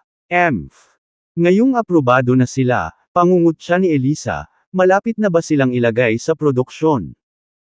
Nanay, maaari ba nating kontakin si Mr. Turner at hilingin sa kanya na huwag tumulong sa pagbebenta ng 4 na gamot na ito? Anong silbi ng pagbuo ng isang bagay kung hindi man lang niya ito may benta? Si Sonny Turner ay isang ahente ng parmasyutiko na nagtrabaho sa pamilya Lowe sa loob ng maraming taon. Palaging dumaan sa Sonny ang mga produktong pharmaceutical ng Lowe upang tumulong na magbukas ng mga channel sa pagbebenta upang may benta ang mga ito sa mga kalapit na parmasya at ospital. Nais ni Elisa na putulin ang mga channel ng pagbebenta ni Miranda sa pamamagitan ni Sonny, na maaaring ituring na walang awa. Gayunpaman, sa sandaling matapos siyang magsalita, ang mga mata ni Victoria ay nagpakita ng mas masamang ekspresyon. Hehe. I have a better idea. As long as Sonny is willing to help with the acting, I guarantee that the pharmaceutical company will not only fail to profit from these 4 new drugs but also will suffer big loss. I'll make siguradong magwawala ang masuwin kong apo. Oh, Lola, anong plano mo? Umaasang tanong ni Harlow. Ngumiti ng tusong si Victoria at ipinaliwanag ang kanyang plano, simple lang. Kapag nakipag-ugnayan si Miranda kay Sonny, hayaan siyang verbally na pumayag na tulungan siya. Sa ganitong paraan, magsisimula siya sa produksyon sa pabrika. Hehe. Kapag na-produce na at natambak na lahat ng gamot sa bodega na naghihintay ng pagbebenta, pagkatapos ay maaaring mag-back out si Sonny. Nang marinig ang planong ito, agad na nagliwanag si Romeo at ang kanyang pamilya. Isang matandang fox talaga. Nanay, ang galing mo. Nag-thumbs up si Romeo. Tama. Ang produksyon ay nangangailangan ng maraming lakas tao at mga mapagkukunan. Kung hindi ito mabenta ng maayos sa bandang huli, sila na lang ang bahala sa kanilang mga pagkalugi. Masayang pinalakpakan ni Elisa ang kanyang mga kamay. Parang nakikita na niya ang eksena ng pagkalugi ng pharmaceutical company at kawalan ng pag-asa ni Miranda. Ayan. Tatawagan ko na si Sonny. Ngumisi si Victoria, nag-dial ng isang numero na may hangin ng kasiyahan. Naniniwala siya na sa pagkakataong ito, mapapabagsak niya si Miranda minsan at para sa lahat. Iniisip na maaari nilang doblehin ang kanilang mga kita sa pamamagitan ng paglulunsad ng 4 na bagong gamot.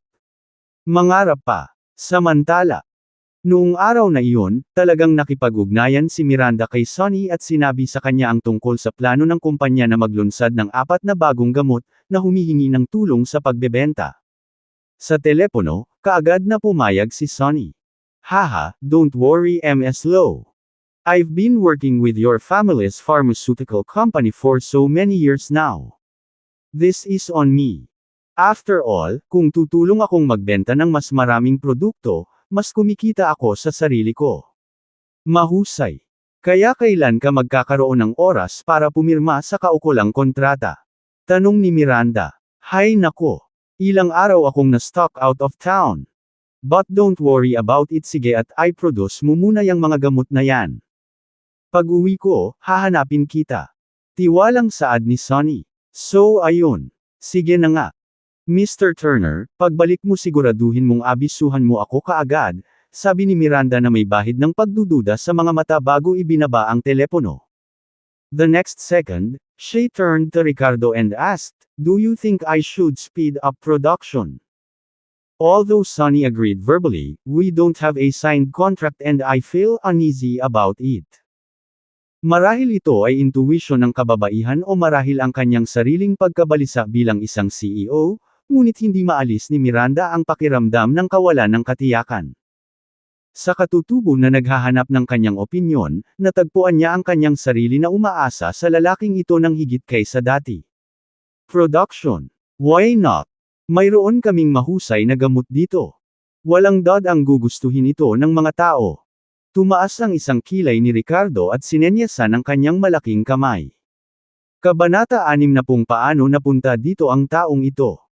Ang Lowe's Pharmaceutical ay may pabrika sa labas ng Edoland, na siya ring departamento ng produksyon ng kumpanya. Sa susunod na mga araw, halos nanirahan doon si Miranda, personal na pinangangasiwaan ang proseso ng produksyon. Sa wakas, pagkatapos ng ilang araw ng pagsusumikap, nakagawa sila ng kanilang unang batch ng mga gamot. Gayunpaman, hindi mapigilan ni Miranda na hindi mapalagay dito. Nakatayo sa bodega sa gitna ng mga tambak at tambak ng mga bagong gawang gamot na kalalabas lang sa linya ng pagpupulong, mahigpit na pinagsalubong ni Miranda ang kanyang mga kilay. Hindi pa rin nagpapakita si Sonny. Sa katunayan, nang sinubukan niyang tawagan siya ngayon ay hindi man lang niya sinasagot ang kanyang telepono. Dapat ba tayong magpatuloy sa produksyon? Tanong ng manager ng pabrika habang nakatayo sa tabi niya. Bagalan muna natin, sagot ni Miranda na may seryosong ekspresyon sa mukha. Sa sumunod na sandali ay lumingon siya kay Ricardo na nakatayo sa gilid niya na may bakas ng inis sa mga mata. Nitong mga nakaraang araw bilang assistant CEO, palagi niyang sinusundan kung saan man siya magpunta nang walang ibang ginagawa kundi bantayan ang mga bagay-bagay. Ano ang dapat nating gawin? Sabi mo ituloy natin ang pagpoproduce. Pero hindi pa bumabalik si Sonny at hindi pa bukas ang mga sales channel natin. Reklamo ni Miranda. May malabo siyang pakiramdam na may mali kay Sonny. Ayos lang. Kung hindi siya darating, may ibang tao. Baka kailanganin nating ipagpatuloy ang paggawa ng mga gamot na ito, hindi natin mapipigilan, mahinahong sabi ni Ricardo. Nang marinig ito, tiningnan siya ni Miranda nang may pag-aalinlangan. Nagpahayag din ng pagdududa ang manager ng pabrika at ilang manggagawa sa bodega. Hahaha, hindi ako makapaniwala sa narinig ko.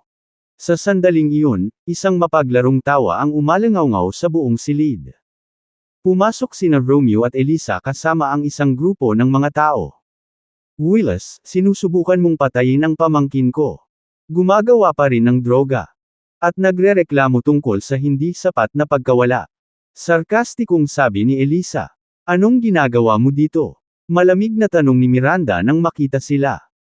Nakaramdam siya ng hindi mapakali na pakiramdam sa kanyang puso nang mapansin niya ang mga executive ng Lowe's Pharmaceutical na sumusunod sa likuran nila ang mga parehong nagbanta na magbibitiw o magbakasyon noong nakaraan.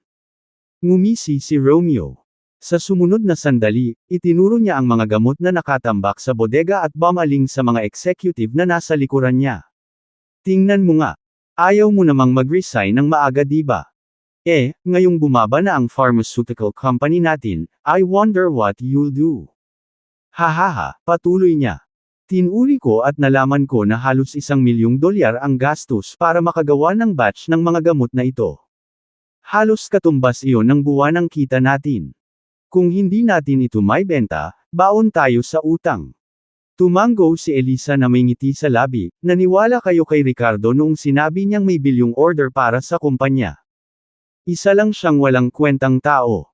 Hindi mo ba alam iyon? Hindi sigurado ang mga mukha ng executive. Ms. Lowe, nag-aalinlangang tanong ni Macy, Pwede ba nating ibenta ang mga gamot na ito? Nagpumiglas si Miranda para sa isang sagot bago tuluyang sinabi, ang aming departamento ng marketing ay nagtatrabaho ng husto ngunit hindi ito sapat. Nauubos na rin ang pondo natin dahil sa production na ito, napabuntong hininga pa ang financial manager. Sa totoo lang, kung hindi pa ibinunyag ni Ricardo ang kanilang maruruming sekreto kanina ay isa-isa na silang umalis. Pagkahulog pa lang ng mga salita, humagalpak sa tawa sina Romeo at Elisa. Pamangkin, ipinapayo ko sa iyo na sumuko at pakasalan si Mr. Austin ng masunurin. Biro ni Romeo. By the way, ibalik mo na ang kumpanya sa tito mo para sa pamamahala sa lalong madaling panahon. Masisira sa kamay mo. Sok-sok. Pang-uuyam ni Elisa na may halong mukha. Namula sa galit ang magandang mukha ni Miranda habang mariin ang pagkayam ng mga labi. Sa sandaling ito, malamig na bamantong hininga si Ricardo, sino ang nagsabi sa iyo na hindi mabibili ang mga gamot na ito? Idiniin niya ang kanyang kamay at sinabi sa mga executive ng kumpanya, tumahimik ang lahat. Ginagarantiya ko na ang lahat ng mga gamot na ito ay maibebenta. Ang mga order na nagkakahalaga ng bilyon ay sandali lamang. Sa panahong iyon, natural na mapupunan ang kakulangan sa pagpopondo ng kumpanya. Nang marinig ito, ang mga corporate executive na iyon ay hindi napahanga. Ngumisi si Romeo, Ricardo, hanggang ngayon ba ay walang kabuluhan ang mga pangako mo? Umaasa pa rin ba kayo ni Miranda kay Sonny? Hahaha. Ngayon ay masasabi ko na sa iyo nang walang takot na sa Edolan talaga si Sonny pero ayaw makipagrelasyon. Tignan niyo kung sino. Pinagsalikop niya ang kanyang mga kamay. Ang sumunod na segundo ay isang matabang figure ang malayang naglakad papunta sa bodega. Nang makita ang taong ito, ang mukha ni Miranda ay agad na naging sobrang pangit. Puno ng galit ang magagandang mata niya. Oh, mahal ko. Paumanhin Ms. Low. Masyado akong abala kamakailan sa pagkuha ng maraming negosyo. Sa kasamaang palad, maaaring wala akong sapat na lakas para tulungan ka. Pinawi ni Sonny ang ilang taba mula sa kanyang mukha nang humihingi ng paumanhin. Huwag kang umiyak, mahal na pamangkin. Mabubulok lang ang mga walang kwentang gamot na ito sa bodega. Bakit hindi kayo lumabas ng asawa mo at ibenta sa lansangan? Sabi ni Elisa na may sarcastic na tono. Hagalpak ng tawa sina Elisa at Romeo, nakaramdam ng pagtatagumpay. Sumama si Sonny na may mapanuksong ngiti sa labi pero nagkunwaring humingi ng tawad. Pinag-isipan ito ni Sonny. Pagkatapos ng lahat, ang Lowe's Pharmaceutical ay sa huli ay kontrolado ni Victoria, nakalaunan ay sipain si Miranda palabas ng kumpanya. Kaya wala siyang choice kundi sundin ang utos ni Victoria. Ang mga executive ng kumpanya ay umiling ng hindi sumasang-ayon habang nagbubo. Bahagyang nanginginig si Miranda habang pinagmamasdan ang mapupungay na mukha ni Romeo at Elisa at ang namumungay na ekspresyon ni Sonny. Nakaramdam siya ng mali at galit sa loob. Sa pagkakataong iyon, marahang hinawakan ni Ricardo ang maliit niyang kamay at marahang pinisil. Ayos lang misis ko. Huwag kang mag-alala. Paniniguradong sabi niya bago bumaling kay Sonny na may masamang tingin sa mukha. Itong mataba. Oh sorry, I mean Mr. Tuner right. Let me tell you something, these drugs will definitely be a hit. Sana hindi ka magsisi. Mayabang na tumawa si Sonny noong unang ngunit biglang napatigil nang makita niya ang isang maikling figure na sumugod mula sa labas na may kagyat na momentum na kahit ang kanyang mga bodyguard ay halos hindi makasabay sa kanya. Hinabol sila ng ilang security guard mula sa pharmaceutical factory, ngunit hindi nila naabutan. Holy shit! Ang daming tao! Late na ba ako dumating? Hingal na hingal ang bagong dating at namutla ang mukha nang makita ang napakaraming tao na nakatayo sa bodega. Ikaw! Ikaw si Flynn Morris, Mr. Morris. Saglit na natigilan si Sonny nang makita ang taong ito, saka nagtanong na may gulat na ekspresyon sa mukha. Bilang ahente ng droga, natural na kinilala ni Sonny ang mga sikat na figure sa industriya. Ang lalaki ay walang iba kundi si Flynn Mr. Morris, presidente ng Agenicline Medicine Association, at ang pinakamalaking ahente ng gamot ng Merton sa estadong iyon. Paano mapupunta ang ganitong figure sa bodega?